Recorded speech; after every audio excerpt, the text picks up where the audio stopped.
오늘 본문은 신명기 10장 12절에서 13절입니다. 신명기는 모세가 요단 동편에서 이스라엘 백성들에게 마지막으로 한 설교를 기록한 것입니다. 가나안 땅에 들어가서도 얼마든지 설교를 더 할 수 있는데 왜 마지막 설교라고 할까요? 왜냐하면 모세는 가나안 땅에 들어갈 수 없기 때문입니다. 모세는 과거 무리바에서 마실 물이 없어서 발생한 사건으로 인해 가나안 땅에 들어갈 수 없습니다. 이스라엘 백성들이 물이 없음으로 인해 모세와 아론을 공박하였습니다.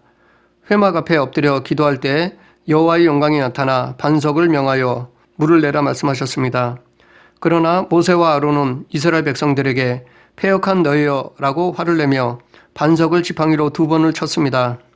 하나님께서는 반석을 명하라고 하셨는데 모세는 온전히 순종하지 못하고 감정적으로 하였습니다. 그로 인해 모세는 가나안 땅에 들어가지 못하게 되었습니다. 그래서 앞으로 가나안 땅에 들어갈 후손들에게 어떻게 살아가야 할지를 전하고자 하였던 것입니다. 오늘 본문을 통해 하나님께서 요구하시는 것이 무엇인지를 살펴보겠습니다. 먼저 그러면 하나님께서는 왜 이스라엘 백성들에게 요구하셨는가에 대해 알아보겠습니다. 하나님은 여호와이십니다. 즉 스스로 계신 분이십니다. 스스로 계시다는 것은 무엇을 필요로 하지 않는 분이라는 것입니다. 부족함이 없는 스스로 만족하신 분이십니다. 그런 하나님께서 뭐가 아쉬워서 이스라엘 백성들에게 요구하시겠습니까? 그럼에도 불구하고 요구하시는 것이 있습니다. 이렇게 요구하시는 이유는 당신의 사랑 때문입니다. 인간에 대한 무조건적 사랑 때문입니다. 우리는 이 사랑을 아가페라고 말합니다. 처음 인간은 죽지 않은 존재로 지음받았습니다. 그러나 불순종으로 말미암아 죄를 지었고 그 죄로 인해 인간은 죽을 수밖에 없는 존재가 되었습니다. 그래서 하나님께서는 죄로 죽을 수밖에 없는 인간을 사랑하시기 때문에 구원하시고자 하나님께서 직접 찾아오셨습니다.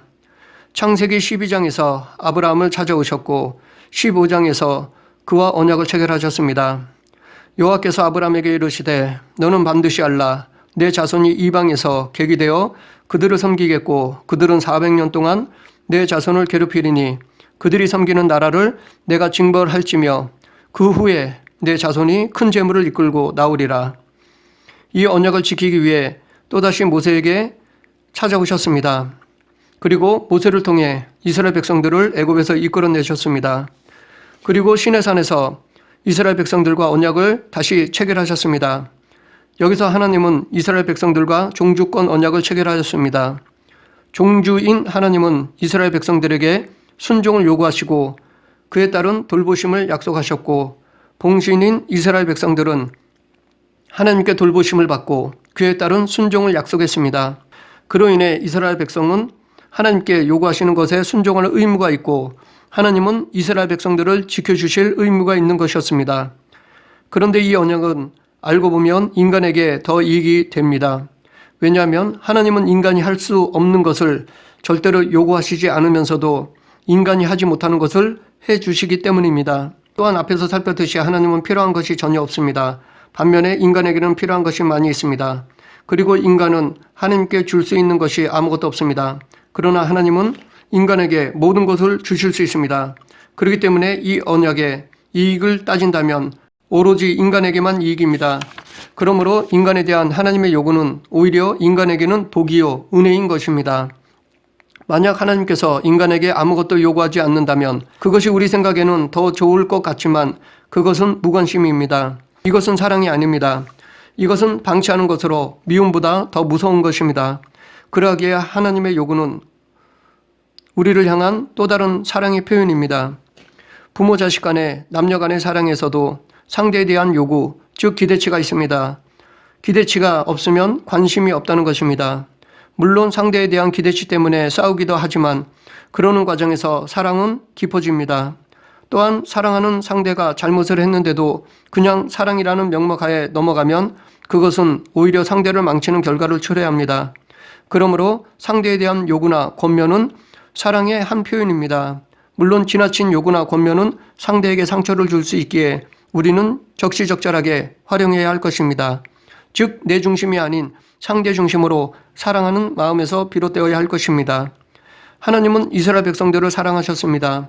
그래서 이스라엘 백성들에게 요구하시는 것이 있습니다. 그것이 오늘 본문 12, 13절입니다. 이스라엘아, 내 하나님 여호와께서 내게 요구하시는 것이 무엇이냐? 곧 내 하나님 여호와를 경외하여 그의 모든 도를 행하고 그를 사랑하며 마음을 다하고 뜻을 다하여 내 하나님 여호와를 섬기고 내가 오늘 내 행복을 위하여 내게 명하는 여호와의 명령과 규례를 지킬 것이 아니냐. 여기서 하나님께서는 이스라엘 백성들에게 5가지로 요구하셨습니다. 첫째, 여호와를 경외하여. 이스라엘 백성들이 당신을 경외하기를 요구하셨습니다. 경외는 존경과 두려움입니다. 여기서 두려움은 무서워하는 감정이 아니라 높은 사람 앞에서의 조심함입니다. 함부로 행하지 않는 것입니다. 왕 앞에서의 마음의 자세 혹은 지금의 대통령 앞에서나 감독관 앞에서의 몸조심을 말합니다. 이런 마음이 있어야 그리스도의 거룩함을 유지할 수 있습니다. 왜냐하면 하나님을 향한 경건한 두려움과 존경심이 있는 사람은 마땅히 그분을 사랑하며 그분의 말씀에 순종하기 때문입니다. 만일 하나님을 경외한다고 말하면서도 그분보다 다른 무엇을 더 사랑하며 그분의 말씀을 거슬려 행한다면 그는 정작 하나님을 경외하는 것이 아닙니다. 그러면 왜 하나님은 이스라엘 백성들이 당신을 경외하기를 바라시는 것일까요? 그것은 인간이 당신을 경외하면 인간에게 유익이 되기 때문입니다. 첫째, 하나님을 경외하면 지혜로운 자가 됩니다. 여호와를 경외하는 것이 지혜의 근본이요 거룩하신 자를 아는 것이 명철이니라. 솔로몬이 지혜의 대명사가 된 이유가 세상의 지식을 많이 알고 있어서가 아닙니다. 물론 솔로몬은 많은 학문을 배웠습니다. 그러나 근본적인 이유는 하나님을 경외했기 때문입니다. 왜냐하면 그렇게 지혜로웠던 솔로몬도 하나님을 경외하지 않을 때 넘어졌기 때문입니다. 지혜는 우리가 지식처럼 의미로 축적하거나 소유할 수 있는 것이 아닙니다. 그때그때 상황이나 문제 앞에서 발휘되는 것이므로 많이 알고 적게 알고에 달린 것이 아니라 하나님께서 주시는 것입니다.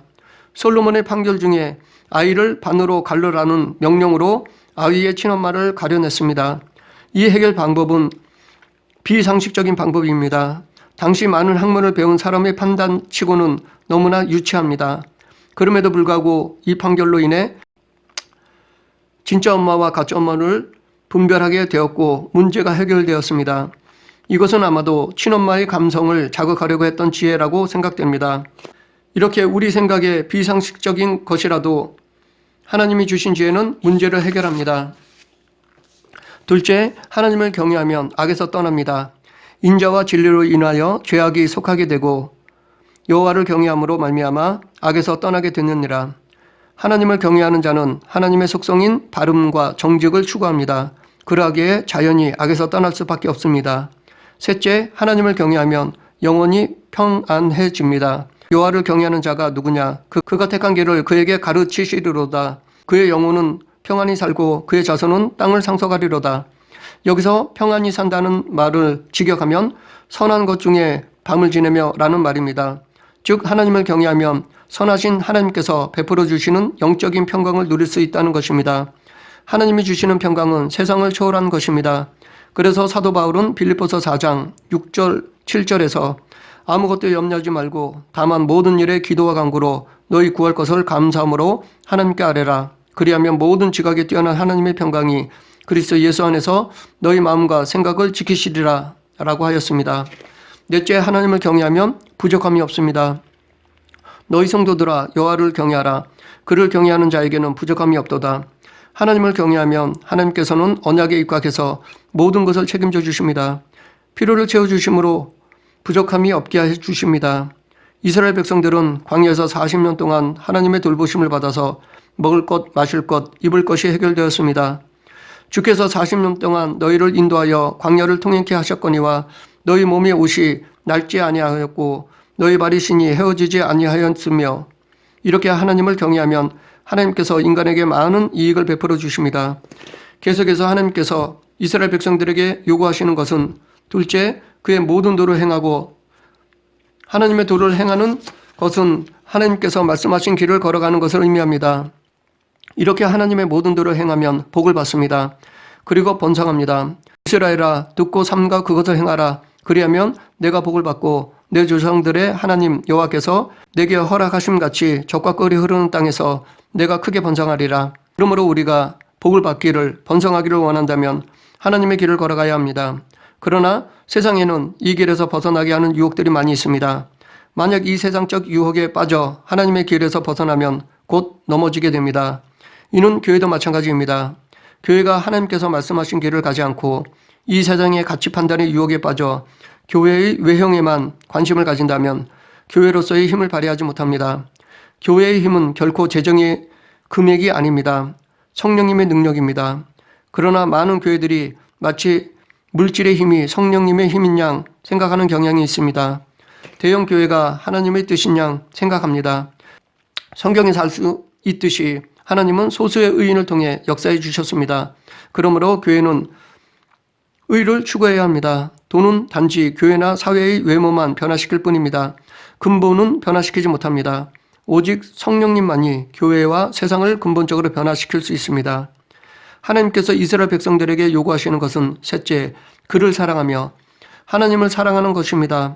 사랑하라는 말은 다양하게 표현할 수 있습니다. 사람마다 사랑을 표현하는 방식이 다릅니다. 꽃을 준다든지 편지를 쓴다든지 안아준다든지 그런 등으로 자기의 사랑을 상대에게 표현합니다. 이와 같이 하나님에 대한 사랑의 표현도 다양합니다. 그 중에 하나가 여호와만을 주인으로 모시는 것입니다. 그런데 하나님을 주님으로 모시는 데 있어서 사랑으로 하지 않으면 그것은 순종이 아니라 복종이 됩니다. 이것은 자기 스스로 노예가 되는 것입니다. 이것은 하나님이 원하시는 것이 아닙니다. 하나님은 우리를 자녀 삼아 주셨습니다. 하나님의 모든 은혜를 누릴 수 있는 자녀가 되었는데 스스로 그것을 버리고 노예가 되는 것은 어리석은 짓입니다. 하나님께서 이스라엘 백성들에게 요구하시는 것은 넷째, 마음을 다하고 뜻을 다하여 내 하나님 여호와를 섬기고 마음과 뜻을 다해 하나님을 섬기는 것입니다. 마음은 전인격을 말합니다. 뜻은 마음의 결정을 말합니다. 즉 인간의 모든 생각과 감정과 의지를 다해서 하나님을 섬기기를 결단하는 것입니다. 우리는 늘 하나님과 세상 두 가지 선택 속에서 살아가고 있습니다. 즉 세상적 가치관으로 살아가느냐 아니면 성경적 세계관으로 살아가느냐의 선택 속에 살아가고 있습니다. 그래서 하나님이 원하시는 삶을 살기로 결단하지 않으면 세상 세태에 휩쓸려 갈 수밖에 없습니다. 또한 마음과 뜻을 다하라는 것은 겉으로만 하는 척하는 것이 아니라 중심으로 하는 것을 말합니다. 즉 종교 생활이 아닌 신앙생활을 해야 한다는 것입니다. 왜냐하면 하나님은 외식적인 것을 받지 않기 때문입니다. 예수님께서도 마태복음 23장 13절에서 화 있을진저 외식하는 서기관들과 바리새인들이여 너희는 천국문을 사람들 앞에서 닫고 너희도 들어가지 않고 들어가려 하는 자도 들어가지 못하게 하는도다 라고 책망하셨습니다.